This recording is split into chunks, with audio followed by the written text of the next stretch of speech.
Great to have you here. Great to have you here. Thank you. I am a few minutes early, so you can let me know when. Sure. Yeah, we'll do, in another 2 or 3 minutes. We're still a little early. I'll do a welcome and announce some birthdays and a wedding anniversary. And Winnie wanted me to make mention of mitts and hats that are needed. And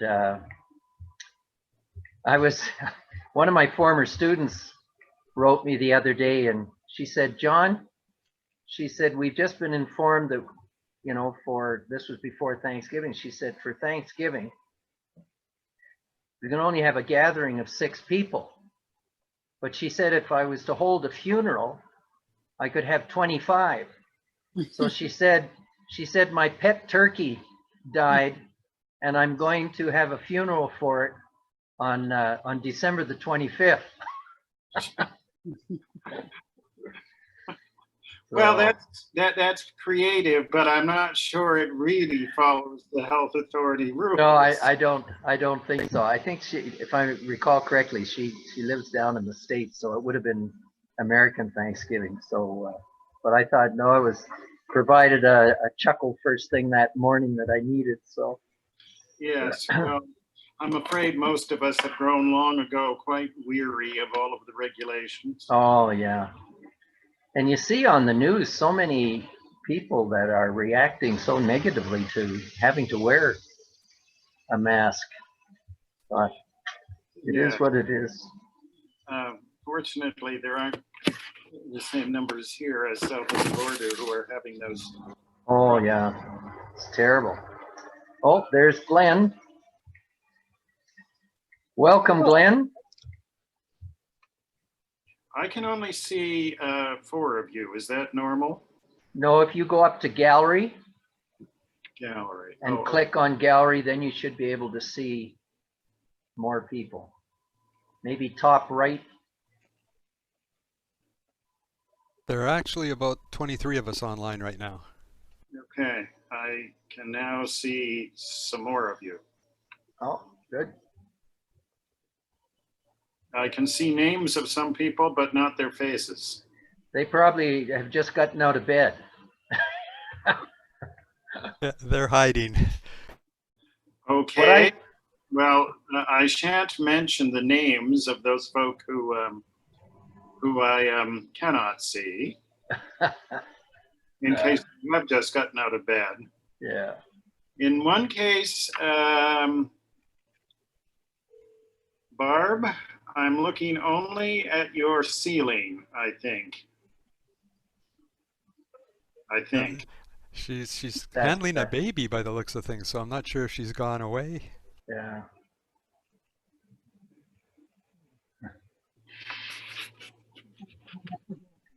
So Eleanor, what are you eating? Can't hear you, Eleanor. A chocolate croissant. Oh, you'll make Mark very envious. It was more croissant than chocolate. Oh. He would just prefer the chocolate. Yeah, I know. just straight fine. Oh, Barb, you're there. We were looking at your ceiling. You'll have to unmute if you want to talk. Yeah, if anyone wants to talk, you'll need to unmute, and then when we start, then you should mute yourselves. And but I think if you're on a computer or laptop, you just have to press the space bar to talk. The which? The which?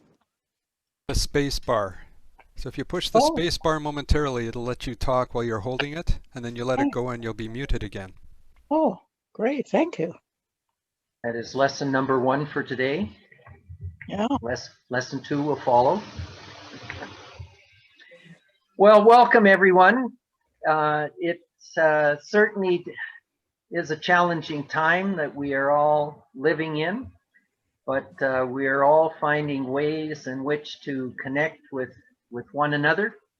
And it's just great to have so many tuning in for the Achievers virtual luncheon. And so I welcome you. And I just want to announce a few birthdays. Some people have asked, have there been any birthdays in the past month? There was a very significant birthday on October the 7th. Les Warden turned 97 is my understanding. Wow. And Tracy Saylor celebrated a birthday. I won't give ages there. Louise Kruger, Irene Satropa, Marilyn Hunter, Alice and Bill Pompu, some of you remember them. They celebrated their 58th wedding anniversary. And John Hilmer will be celebrating his birthday on Monday. So we wish them happy birthdays, and we wish happy wedding anniversary to Alice and Bill Pompu. Winnie Kellum asked me to make an announcement that they require mitts and gloves. I'll just read what she said. Could you make an announcement on Thursday for folk who have knitted mitts and hats to contact me to pick up to deliver to schools? Perhaps this could also be put in the weekly newsletter, and I think it was. We sometimes forget that in the cold winter months, my son reminds me, he teaches at Mother Teresa School. And he told me a couple of years ago when he heard about the mitts and gloves that I had announced at an Achievers Luncheon, he said, "Oh, Dad," he said, "do you think you could get some gloves and hats for a number of my students?" He said, "You wouldn't believe how some of them come dressed in the wintertime. They're lucky if they have a windbreaker, no gloves, no hat."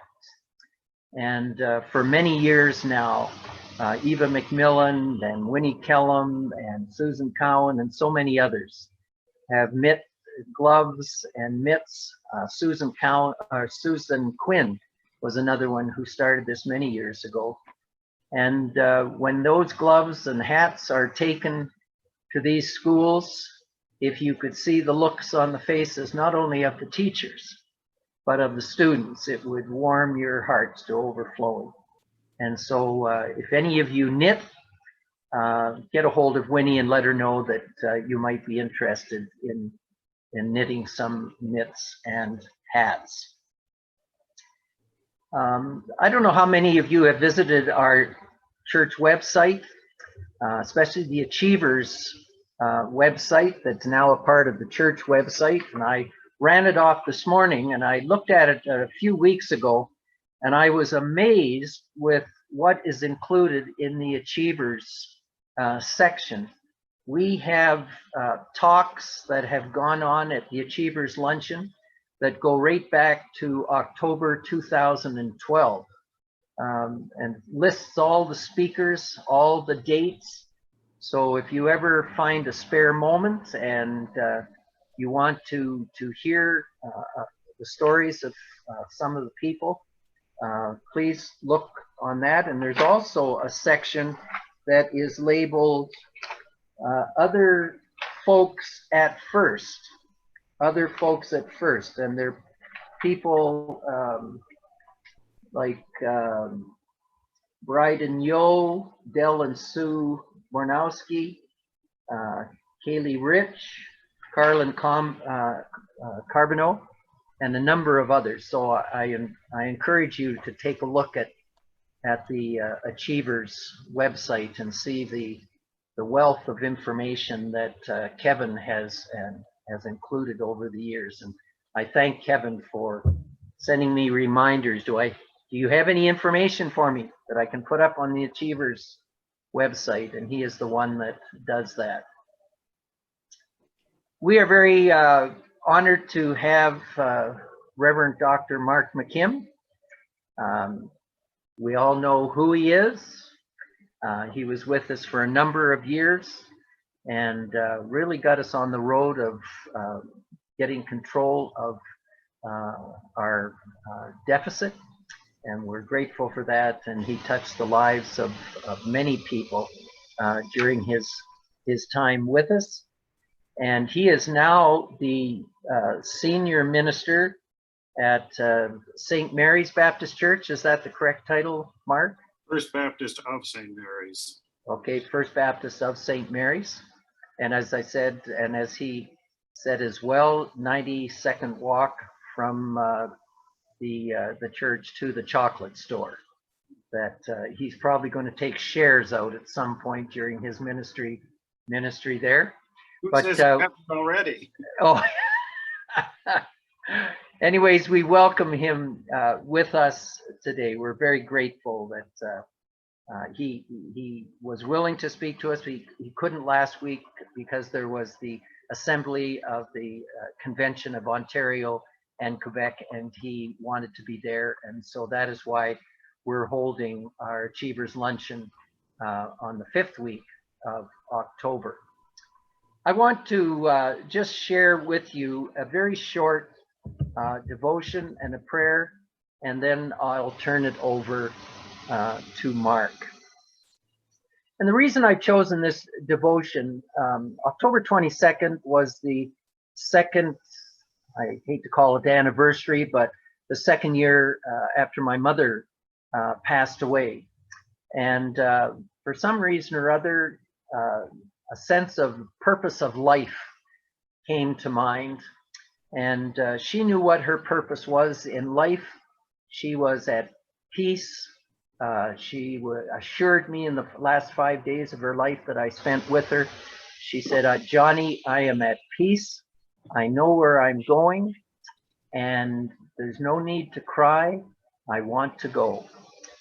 She had a purpose in life, and she lived her life to the full. And this is what this devotion is about. And I'm going to read just a short writing of Jack London, and he called it Your Passionate Purpose. I would rather be ashes than dust. I would rather that my spark should burn out in a brilliant blaze than it should be stifled by dry rot. I would rather be a superb meteor, every atom of me in magnificent glow, than a sleepy and permanent planet. The function of humankind is to live, not to exist. I shall not waste my days in trying to prolong them. I shall use my time. The writer says the purpose of life isn't to safely arrive at death. It's to live so well that when death comes, you don't even notice it. You just go from life to greater life. Most people spend a great deal of time and energy protecting themselves from the things they fear. As a result, they don't really live. They merely survive or exist. In denying their dreams, they sell themselves and their lives short. Life isn't about pedaling faster to keep up. It's about soaring beyond the limits you've been taught to have. When you come to the end of your journey, it won't be what you did that will cause you regret. It will be what you didn't do. Don't compromise your adventure. Bring your passion to life, and life will bring your passion to you. Passion is the very voice of God calling you to awaken to your true purpose. And when you follow your heart and you pursue your unique path, you live from inspiration, not desperation. Stay true to your passion, and death will never be able to touch you. If you celebrate your heart's desire, you'll deliver life to everyone you come into touch with. Let's pray. Gracious Heavenly Father, we thank you for your presence. We thank you that we are able to gather in this way during this time of challenge. We thank you for friends and family. We thank you for the ability that we have to connect with one another. And we just thank you for this time that we have. And we thank you for Mark's presence. We thank you for his ministry. And we look forward to what he will share with us. And so we commit this time to you as we gather. And we just thank you for your unconditional love. And may you see within our lives a purpose for living, a purpose that reflects the character of Christ. These things we ask in thy very precious name. Amen. And with that, I welcome Mark to come and share with us, and let's everybody make sure that we have muted our microphones. Welcome, Mark. Thank you, John. And I thank not only John, but the Achievers for inviting me to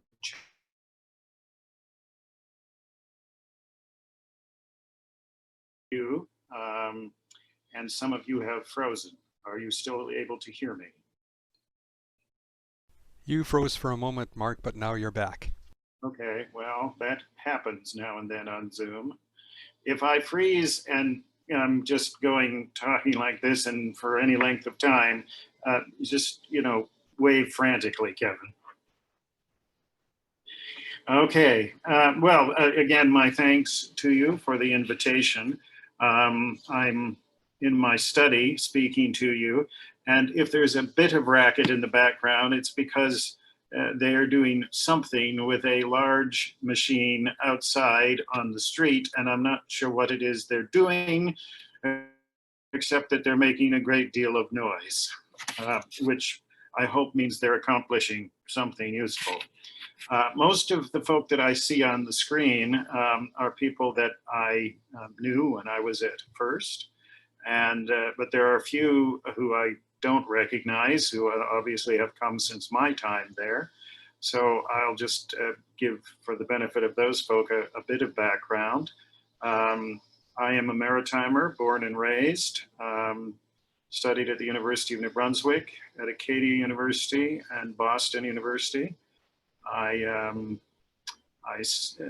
pastored in Nova Scotia and New Brunswick before coming to First Regina in 2005, and I was senior minister until 2017 when I moved to Ontario. John has already mentioned a bit of the financial piece. So that's one of the things I'm proud of the years that I was pastor there. I was also very happy to be part of a congregation which welcomed some 150 refugees from Burma, who now have formed First Korean Baptist Church. We established a good working relationship with Youth for Christ. Many of you will remember the Mission Innovation Grant, which allowed us to send $500,000 into mission at home and abroad. And I also look back fondly on our involvement with the Faith and Culture program, which allowed us to connect in a variety of ways through film, through art, through public lectures and discussion with the wider community in Regina, and my own involvements with the University of Regina and InterVarsity on campus there, as well as other connections at the university, and to some extent also through Luther College High School. So that's sort of a bit of my background. I will tell you at the outset that I used to say in Regina that I didn't believe in long-winded sermons because I grew up with a minister who did. And I still do not believe in long-winded sermons, so this will not be a long-winded sermon. John has identified for you that I am at First Baptist Church in St. Mary's. This is a small town. It is located about 15 minutes from Stratford in one direction, the home of the Stratford Festival. Stratford's about 35,000 people, and about 30 minutes in the other direction to London, which is about 400,000 people. And that is the home of Western University, which used to be called the University of Western Ontario.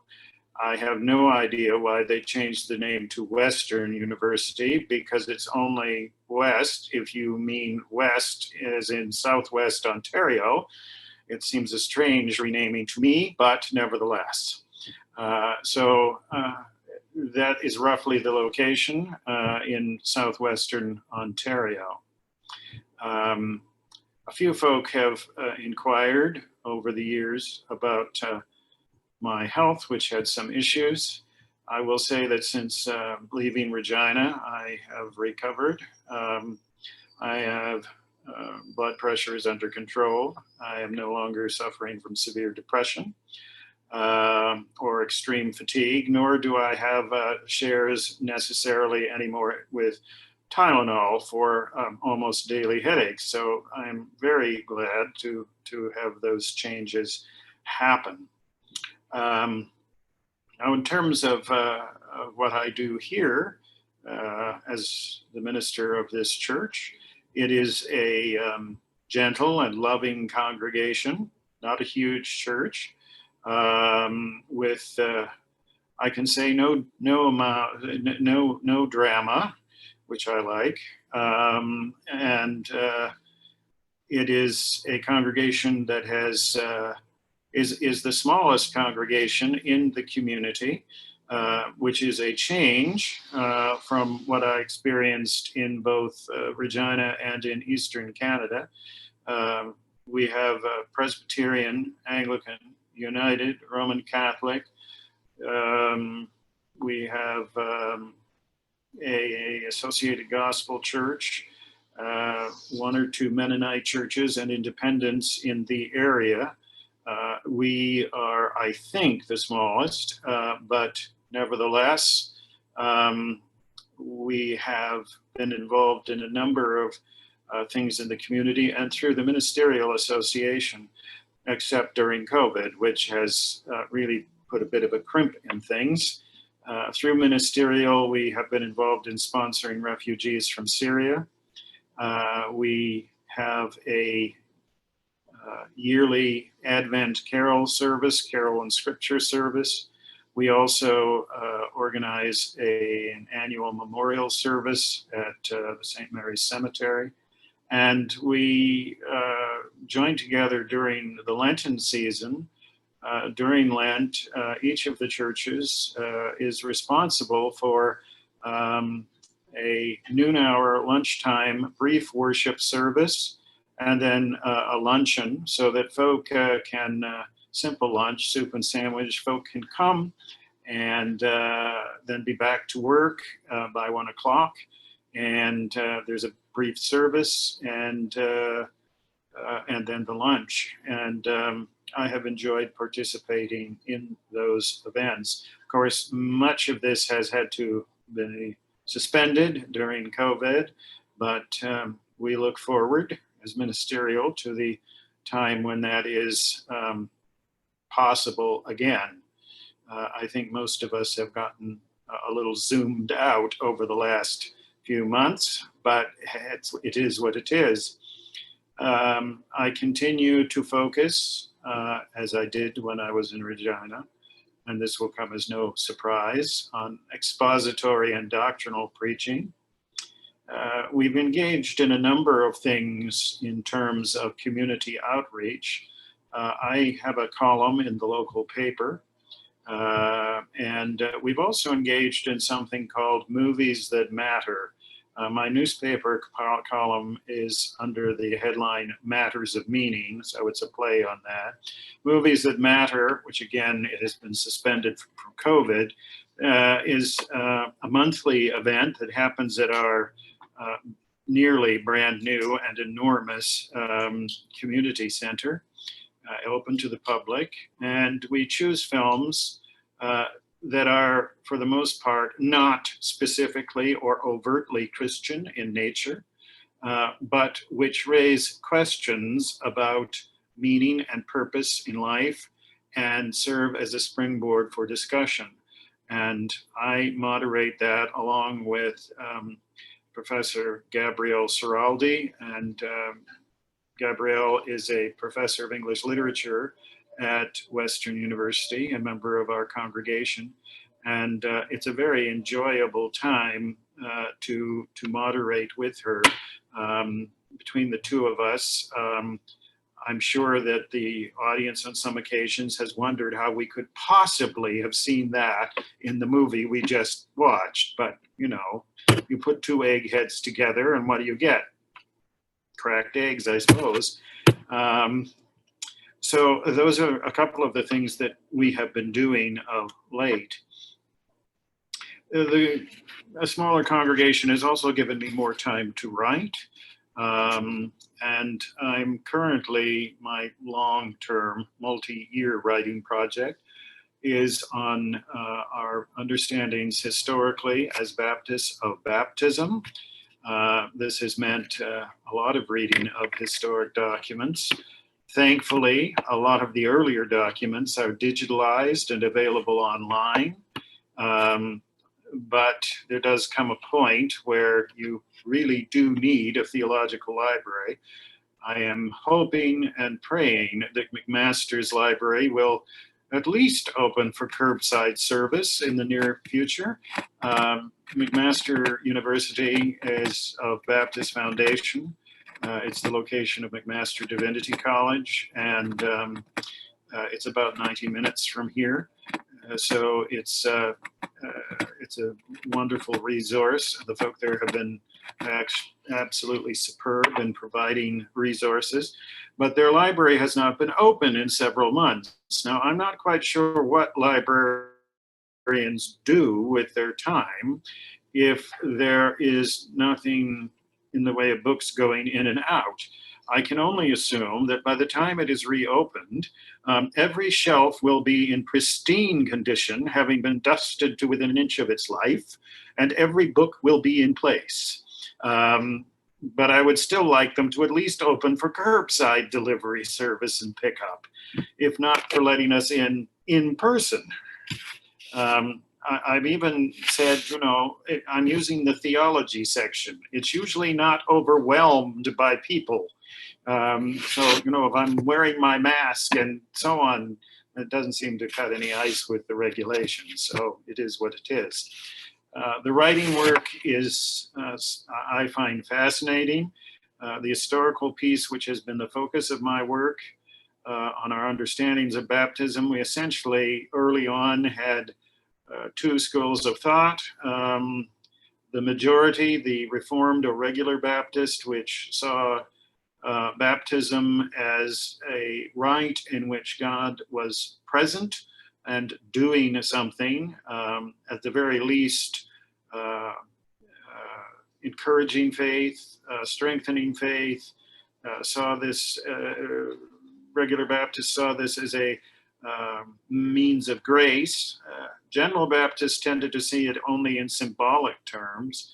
And those were basically the two schools of thought until the early 20th century, when we have in England the development of a third group, which I think are outliers, who tend to think of it more in terms of a completion of the process of salvation, which I think is theologically dubious. And those who remember my preaching will remember that dubious is a term which means I'm not happy. Completing the process of salvation sounds dangerously like making it essential unto salvation. So part of the work, whenever it finally gets finished, will be interacting with those scholars, and they are a pretty small group, but some of whom I know personally from England, and you know, they're very bright folk, and I almost hesitate to interact and criticize because they are very, very bright and worthwhile scholars. But on this point, we, I think, have to agree to disagree. So that's been the writing work that I've been primarily working on. I have continued to teach from time to time. I was in Singapore again last year to teach, and was thrilled to have the opportunity to do so and to be welcomed again. I was teaching a church history course this time around, and I continue to be amazed at the hospitality I have been shown by Baptists in Singapore. Singapore is an island nation at the tip of the Malaysian Peninsula. It is largely 75% ethnic Chinese. The vast majority of the population is secular. What that means is that they can probably tell you which Buddhist temple or which Confucian temple or traditional Chinese temple they don't attend. So it's sort of like the fallback in Canada is when somebody is asked their denominational affiliation and they will say, I guess I'm Baptist, meaning my grandfather went to the Baptist church. It reminds me of a phone call I had many years ago from a funeral home in which I was told that in a very sad situation, a couple had both been killed in an automobile crash, an older couple, and the funeral home director said, oh, they have a connection to your church. And I was struck by great guilt at that point because I had no idea who these people were. And I thought, well, I've been here for many years. How can I possibly have missed these people? And I said, well, I'm sorry, I don't know the name. And he said, oh, yes, the grandfather of the deceased, who was in his 70s, sang in your choir. My guilt disappeared very quickly. That's the same kind of thing that you find in Singapore. But the students are extraordinarily eager, very committed. And it's not just students from Singapore. I have had students from the Philippines, from Malaysia itself, which is just north of Singapore, some students from Burma, one student from mainland China. There is both an English and a Chinese program. Obviously, I teach in the English program. This year, I was asked to speak at their convocation exercise, which I was delighted to be asked to do. So last year, I was asked, because we're in 2020. John has mentioned that I am in southwestern Ontario, and many of you know, I'm sure, that one of my great joys in life has been and continues to be live theater. And this is the heart of theater country, at least it is in normal times. And there's really an embarrassment of riches. Quite literally, it would come late winter, the brochures start coming in, and I have to go through them and decide and create a schedule so that I can decide which ones plays I want to see and look at a schedule so that I don't miss any of them because they overlap. You have Stratford, which is 15 minutes away and has 3 major theaters and a studio theater. And then within an hour's drive, there are several venues that are professional summer companies. Drayton has multiple venues. Blythe Theatre, some of you may have heard. Blythe specializes only in original Canadian pieces by Canadian playwrights. And they have done some absolutely superb work in the time I have been here. There's also the Grand Theatre in London. And I'm 2 hours from Niagara-on-the-Lake, which is the home of the Shaw Festival. Very nicely, partly, but I say this very nicely because I happen to love traveling by train. There's twice daily train service into Toronto. So it is quite easy on my day off to hop the train into Toronto in the morning and perhaps have lunch with friends or what have you, and then to see an afternoon matinee play or go to the bookshops or museums or what have you. And I'm back here in St. Mary's by 8:30 that evening, which is a very nice day out. And mind you, I'm quite happy not to be living in Toronto at the moment, seeing that it is one of the COVID hotspots and they have just returned them to an earlier opening stage. And I'm glad that I'm close enough, but I really am not unhappy not to be living in Toronto at the moment. So that's one of sort of the perks that you get from around here. And I think that's sort of a summary. Kevin and Julie dropped by a couple of years ago when they were in the area to visit. Their son Joel is in Toronto. And I've had a couple of other folks who have been in the vicinity who have dropped by for visits as well, which was very nice of them to do.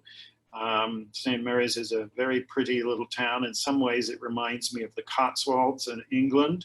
Some of you have traveled or been there because many of the buildings here are built of local stone and brick.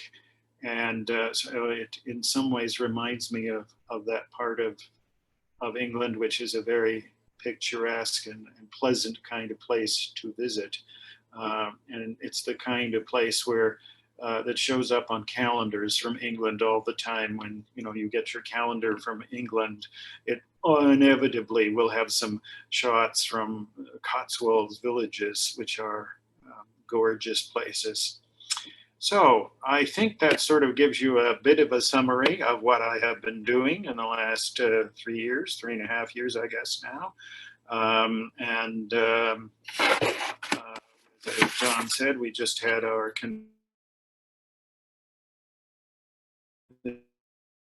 the ideal way to have a convention assembly, particularly when you're dealing with some difficult issues. But nevertheless, we did it by Zoom. That is why you had to be delayed, or I had to ask John to delay this, was because I needed to be at assembly, if only in pixelated form. And so we're hoping, like everyone else, that by this time next year, we will, because we had to delay assembly. It's normally in June. It was delayed until this month. We're hoping that we might be able to meet in person, which would be really nice. Even those of us who are pronounced introverts get a little tired of having to see people only by Zoom rather than in person. We are hoping and praying for a vaccination. Not one of the ones as recommended by a certain orange-headed person in the White House, consisting apparently of bleach, which noticeably I do not believe he injected himself with when he had COVID-19, but an actual real vaccination. So anyway, that's what I have been up to. And thank you, John, for the opportunity to chat. And I hope everyone has had a lovely lunch. I know those of you who had chocolate will certainly have had a lovely lunch. Mark, could you tell the story? I remember the story you told us about the Via Rail going through St. Mary's. And I guess Via Rail was going to do something to the rail in St. Mary's? Yes. Well, you see, there has been this proposal that's been floating around for years and years to have a high-speed train link that would basically run the corridor from Windsor, which is the far southwest of the province, just across the border from Detroit, through to Toronto and then into Montreal. Well, this proposal, which gets floated from time to time, would have dropped many of the smaller communities along the way, which is kind of foolish because they do have a fair number of passengers that get on and off at this station. And at any rate, the proposal was making its way through and the local residents were not terribly happy about this. And I gather some of them suggested that if they wished to have their high-speed train bypass St. Mary's, that would be something that they would need quite good luck with because they would remove the tracks, thus making it impossible for them to get to Windsor without extremely expensive detours around the town. Now, I don't know how serious this suggestion was, but there is actually a committee in this town. It's a community-run committee whose the sole purpose of which is to ensure that the train does not stop stopping in St. Mary's. So far they have been quite successful. I think threatening to take up the tracks might be a bit extreme, but apparently they did. So, Well, St. Mary's may be small, but it is mighty. And Mark said during his talk that he didn't know what happened when you got two cracked egg heads together. I think you get a yolk. or Isn't two. that, Yeah. or two. Oh, Yeah. yeah, thank you. Yeah. Well, I want to thank Mark very much for taking time out of his busy schedule. When we have heard what Mark has been doing, he's certainly in a place that where he is much loved, where there is much activity, and as I said, he's just hop, skip, and a jump from a variety of centers that present plays, and close to Toronto, which also makes him that much closer to being able to fly home to the Maritimes. And I knew Mark was a good man when I heard that he was from the Maritimes, and especially when I heard that he had pastored in Nova Scotia, where I was born. So I knew he was a good man. He was a good man. So I do want to thank everyone. At my count, as I was taking note of who was here, I have a count of about 43, assuming that maybe there was a significant other somewhere behind the scenes. But anyways, we are close to 40 to 43 people in attendance, and I appreciate very much everybody's attendance. I thank Kevin for hosting, and for November the 26th, I think it is, Doug and Edie Hills. They were former attendees here. They have been attending St. Paul's Anglican. It had nothing to do with our church. Why they left because they had always thought they would return to the church that they had attended when they first came to Regina. They've been tuning in to our service on Zoom. And when I approached them about speaking, they felt that, well, the word that was passed along to me by Doug, he says, I will have to talk to the chief first. So after he talked to Edie, they volunteered to do it. And then when they figured out what they were going to talk about, Edie phoned me and she said, why did we say yes? Anyways, their topic is the Baptists are coming. The Baptists are coming. And they're going to talk about how the Baptists influenced them from very early in their lives. And they're going to share that story with us. So I think that's November the 26th, Doug and Edie Hills. So again, on your behalf, I want to thank Mark very, very much for taking time to share with us. And we wish him continued blessing as he continues his ministry at First Baptist of St. Mary's. Thank you all for joining us. We will see you again either in church or on Zoom, or if we happen to bump into one another someplace in this city. Bye, Take everybody. care. Thanks, Again, Mark. Mark. Thanks, Kevin. Thanks, John. Take care, everyone.